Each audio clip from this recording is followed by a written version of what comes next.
Hello guys, तो episode की शुरुआत होती है हमें देखते हैं कि ओवन की कार का एक्सीडेंट होने के बाद उसकी गाड़ी उड़ी से टकरा के बहुत ज्यादा तेजी से एक पानी के अंदर डूबते जा रही थी। और इसी वक्त हमें देख पाते हैं कि जब उसकी कार ऐसे ही क्रैश लैंडिंग कर रही थी तभी ओवन ने तो शैन को पूरी तरीके से कवर कर लिया था और वो तो उसे बचाने ही लगा था ताकि शैन को उस कार के कोई भी टूटते हुए कांच ना लग पाए और वो पूरी तरीके से सेफ रहे। और इसी चीज के कारण तो उसने शैन को पूरी तरीके से पकड़ लिया था। और इसी टाइम तो हमें देख भी पाते हैं कि इस टाइम तो शैन बहुत ज्यादा तेजी से चिल्ला रही थी क्योंकि उसे भी समझ में नहीं आ रहा था कि भला यहाँ पे क्या हो रहा है। और फिर अगले सेकंड हमें देखते हैं कि वो सारे लोग उस पानी के अंदर डूबते ही जा रहे थे और तभी हमें शैन दिखाई देती है जो कि बोल रही थी कि भला मेरे साथ क्या हो रहा है और भला मुझे अभी इतना ज्यादा कोल्ड फील क्यों हो रहा है। और फिर जैसे वो अपनी आंखों को खोलती है उसे दिखाई देता है कि वो तो पानी के अंदर बहुत ज्यादा जल्दी से डूबते जा रही थी जिस चीज के कारण तो वो बहुत ज्यादा जोर से चिल्लाने भी लगती है। और फिर अगले सेकंड उसे रियलाइज होता है कि वो तो अभी भी एक कार के अंदर ही फंसी है, इसलिए वो अगले ही सेकंड थोड़ा सा अपने आप को संभालती है और फिर आगे वो इधर उधर देखती है कि भला कार का डोर कहाँ है। और फिर आगे वो उसी कार की डोर को ओपन करके उस पानी से बाहर निकलने का ट्राई करती है। और फिर आगे जब वो ऐसे बहुत ज्यादा अच्छे से स्विमिंग कर रही थी तभी हमें देख पाते हैं कि शेरिन तो बिल्कुल भी सांस नहीं ले पा रही थी, इसलिए उसे उस पानी से बाहर निकलते हुए बहुत ज्यादा तकलीफ भी हो रही थी। और तभी सीन चेंज होता है, हमें ऊपर से दिखाई देता है कि यूरी तो उस पानी से कैसे न कैसे करके बाहर आ गया था। और फिर अगले सेकंड हमें देखते हैं कि शेरिन भी कैसे न कैसे करके अपने आप को संभाल के वो उस पानी से बाहर आ गई थी। और अभी तो बहुत ज्यादा हड़बड़ाते हुए उस पानी से बाहर निकलते हुए कुछ भी नहीं बोल पा रही थी। और फिर अभी तो बहुत ज्यादा हड़बड़ाते हुए और बहुत ज्यादा एग्जॉस्ट होते हुए उस पानी से बाहर आके वहाँ की जमीन के ऊपर ही बैठ जाती है। और फिर आगे जब वो अपने आंखों को खोलती है उसे अपने सामने यूरी दिखाई देता है। तब यूरी से देख के उसे पूछता है कि क्या तुमने ओवन को देखा, जिसपे उसे कहते हैं कि नहीं मैंने ओवन को नहीं देखा।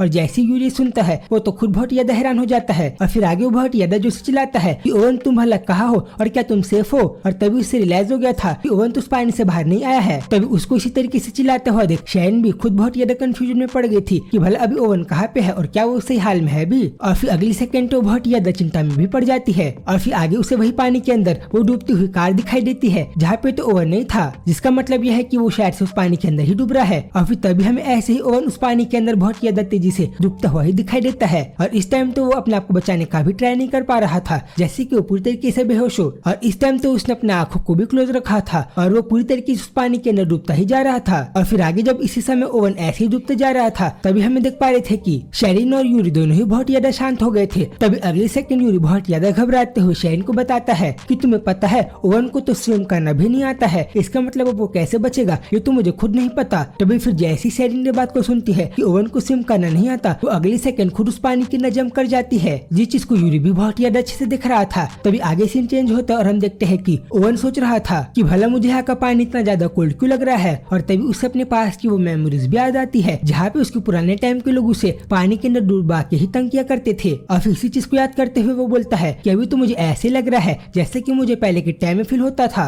और फिर आगे तो ओवन ने भी एक्सेप्ट कर लिया था कि शायद से वो यहीं पे डूब के खत्म होने वाला है, इसलिए तो अगले सेकंड उसने अपने बॉडी को पूरा फ्री छोड़ दिया था और वो तो बस उस पानी के अंदर गहराई के अंदर डूबता ही जा रहा था। तभी अगले सेकंड हमें देखते हैं कि उसके हाथ को तो वहाँ पे आके शैन ने पकड़ लिया था, जिस चीज को देख के तो वो भी हैरान था। तभी आगे हमें देखते हैं कि वहाँ पे शैन पूरी तरीके से आ गई थी और अभी उसकी हालत थोड़ी सी ठीक हो गई थी और वो शैन को पूरी तरीके से पकड़ लेती है ताकि ओवन उस पानी के अंदर ना डूब पाए। और फिर आगे वो ओवन की तरफ देख के उसे जगाने का भी ट्राई करती है ताकि उसे होश आ जाए। और जैसे वो करती है ओवन को समझ में आ गया था कि यहाँ पे शैन आ गई है, इसलिए खुद बहुत ही ज्यादा शौक होकर उड़ गया था। तभी फिर जब वो ऐसी शैन को दिख रहा था ओवन अपने मन में बोलता है कि मुझे तो अभी मेरी सांसों को लेने में बहुत ज्यादा तकलीफ हो रही है और भला अभी मैं कैसे ब्रीथ करूँ। और फिर आगे वो अपना दिमाग लगाता है और फिर आगे वो शैन के हाथ को और भी ज्यादा टाइट से पकड़ के उसके बहुत ज्यादा क्लोज आ जाता है, जिस चीज को देख के तो भी हैरान थी। और फिर आगे अगले सेकंड हमें देखते हैं कि ओवन ने तो अपनी सांस को लेने के लिए शैन को किस कर लिया था ताकि वो उसके अंदर से अपनी सांसों को ले पाए। और यहाँ पे तो भाई इसके सांस लेने का तरीका थोड़ा सा कैजुअल है पर ठीक है चलेगा। और फिर आगे हमें देखते हैं कि ताकि ओवन को थोड़ी सी सांस आ पाए वो ऐसी शैन को बहुत ज्यादा प्यार से किस कर रहा था। और फिर जैसे उसका सब करना हो जाता है शैन आगे बोलती है कि भला अब मैं यहाँ से आगे क्या करूँ, क्योंकि अब तो मैं अपनी सांसों को भी और भी ज्यादा नहीं ले पा रही। तभी फिर अगले सेकंड हमें देखते हैं कि जब वो ऐसा बोल रही थी ओवन तो शैन को बहुत ज्यादा प्यार से पकड़ता है और फिर वापिस उसको किस कर लेता है। और यहाँ पे तो मुझे भी कुछ समझ में नहीं आ रहा है कि पहले तो उसने सांसों को लिया फिर दिया, जबकि पता है कि उसको स्विम करना नहीं आता, बट कोई बात नहीं। पर फिर अगले सेकंड हमें देखते हैं कि वो लोग ऐसे ही किस कर रहे थे। और फिर आगे जब ऐसे ही शेरिन को वापिस से सांस आ जाती है और फिर आगे जब वो वापिस से ब्रीथ करना चालू कर देती है तभी वो दोनों यहाँ पे पूरी तरीके से नॉर्मल हो गए थे और पैनिक नहीं कर रहे थे। और फिर तभी हम आगे यूरी को देखते हैं जो कि ऐसे ही बाहर रह के पानी को देखते हुए शेरिन का ही वेट कर रहा था कि कब वो पानी के ऊपर ओवन को बचा के लेके आएगी। और फिर अगले सेकंड हमें दिखाई देता है कि इस बार तो शेरिन ने ओवन को पूरी तरीके से पकड़ के उसको अपनी पूरी जान लगा के उस पानी से बाहर निकाल के ला लिया था। और फिर जब वो लोग ऐसे हड़बड़ाते चलाते हुए उस पानी के बाहर आ गए थे। तभी चीज को देख के तो यूरी बहुत ज्यादा खुश हो जाता है और वो आगे बोलता है कि फाइनली ओवन तुम सेफ हो। और फिर आगे वो खुद ओवन को ये पूछते हुए कि ओवन क्या तुम अभी ठीक हो और अभी तुम्हें कैसा लग रहा है, वो ओवन के पास आने लग जाता है। तभी आगे जब इसी वक्त शैन खुद बहुत ज्यादा एग्जॉस्टेड थी, वो ओवन को बोलती है कि ओवन तुम जल्दी उठो और क्या तुम ठीक हो,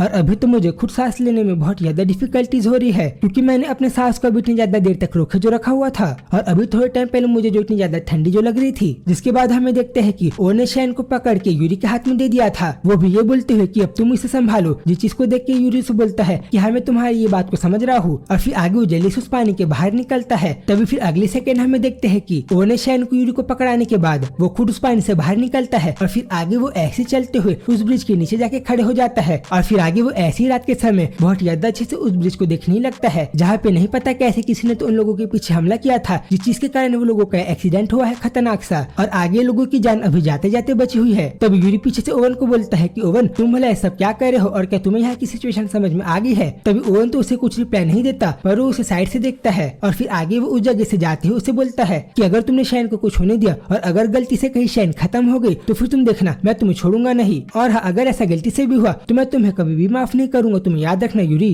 और फिर आगे वो ऐसे ही बोलते हुए उस जगह से ऊपर जाने लगता है। अभी हमें देखते हैं कि इस समय तो शैरिन भी पूरी तरीके से शांत थी और हाँ अभी तो उसकी हालत पहले से ठीक थी पर वो पूरी तरीके से फाइन नहीं थी, इसीलिए शायद से वो अगले सेकंड पूरी शांत होकर अनकॉन्शियस हो जाती है या फिर सोने लग जाती है। तभी फिर आगे सीन चेंज होता है और हम उस ब्रिज के ऊपर का सीन देखते हैं जहाँ पे बहुत सारे लोग नहीं पता क्यों पर कुछ तो फाइट कर रहे थे, जिस चीज के कारण वहाँ पे बहुत सारी आवाजें आ रही थी। तभी हमें देखते हैं कि ओवन तो चलते चलते उस ब्रिज के ऊपर ही आ गया था और अभी तो वो फिलहाल के लिए इस ब्रिज के ऊपर आके इस पूरी सिचुएशन को एनालाइज कर रहा था कि भला उसके साथ ये सब किसने करवाया है और भला इस एक्सीडेंट के पीछे कौन है जो कि ये चाहता है कि ओवन और उसके साथ के लोग खत्म हो जाए। और फिर तभी उसे ये दिखाई देता है और हमें देखते हैं कि जिस ट्रक से टकराने के बाद ओवन का एक्सीडेंट हुआ था वो ट्रक तो पूरी तरीके से वहाँ पे गिरी हुई थी और उस ट्रक के पास तो कार भी खड़ी थी जिसके पास बहुत सारे लोग थे जो कि गन को लेके खड़े हुए थे जैसे कि वो लोग किसी के ऊपर अटैक करने का ट्राई कर रहे हो। और फिर आगे वो लोग ऐसे अपने हथियार को बहुत ज्यादा अच्छे से पकड़ के रखते हैं ताकि लोगों का मिशन फेल ना हो। और फिर आगे इसी समय में एक आदमी दूसरे आदमी से पूछता है कि क्या तुम लोगों ने उस ब्रिज के नीचे चेक किया और क्या तुम लोगों ने इस चीज को कंफर्म कर लिया है कि क्या ओवन और वो सारे लोग खत्म हो गए हैं और क्या हमारा इतना सब करना ये मिशन के लिए काफी होगा। तभी दूसरा आदमी रिप्लाई करता है कि हमने अभी जो उसके कार के साथ इतना बड़ा हमला किया है और इतना बड़ा एक्सीडेंट किया है अभी तो उसकी कार और वो सारे लोग उसी कार में डूबते हुए खत्म हो गए होंगे। तभी फिर उसका दूसरा साथी उसे बोलता है ये सब तो ठीक है पर तुम फिर भी एक बार और चेक करो, जिसपे वो उसे वापस रिप्लाई करता है कि मैंने तुमसे एक बार कहा ना कि वो खत्म हो गया है तो तुम इसलिए मेरी बात को मान लो कि वो सारे लोग खत्म हो गए हैं। और फिर तभी हमें देख पाते हैं कि उस ब्रिज से ऊपर से एक उन्हीं लोगों का एक आदमी वहाँ से नीचे देख रहा था कि भला वो सारे लोगों का क्या हाल हुआ है, इसलिए जैसे उसे दिखाई देता है कि ओवन की कार तो उस ब्रिज से नीचे गिर के डूब रही थी, वो आगे बोलता है मुझे तो पता ही था कि वो खत्म हो गया है। और फिर जैसे वो बोलता है कि वो सारे लोगों का खात्मा हो गया है और वो सारे लोग खत्म हो गए हैं, अगले सेकंड वह पीछे से ओवन आ जाता है और फिर आगे वो उसे बहुत ज्यादा डेडली तरीके से देखते हुए बोलता है कि भला तुमने क्या कहा और भला तुम लोग किसकी बात कर रहे हो जो कि खत्म हो गया है। और फिर जब ओवन उसको ऐसी बहुत ज्यादा डेंजरस तरीके से देखता है वो लड़का तो खुद बहुत ज्यादा हैरान हो गया था। और फिर आगे ओवन किसी डेडली लुक के साथ चैप्टर पे खत्म होता है और अब आगे स्टोरी में क्या होगा इसी चीज को नेक्स्ट एपिसोड में देखेंगे। तो उसी एपिसोड को बहुत ज्यादा जल्दी से देखने के लिए आप लोग चैनल को सब्सक्राइब कर दो। तो फिर जल्दी मिलूंगा उस वीडियो में, तब तक के लिए बाय बाय।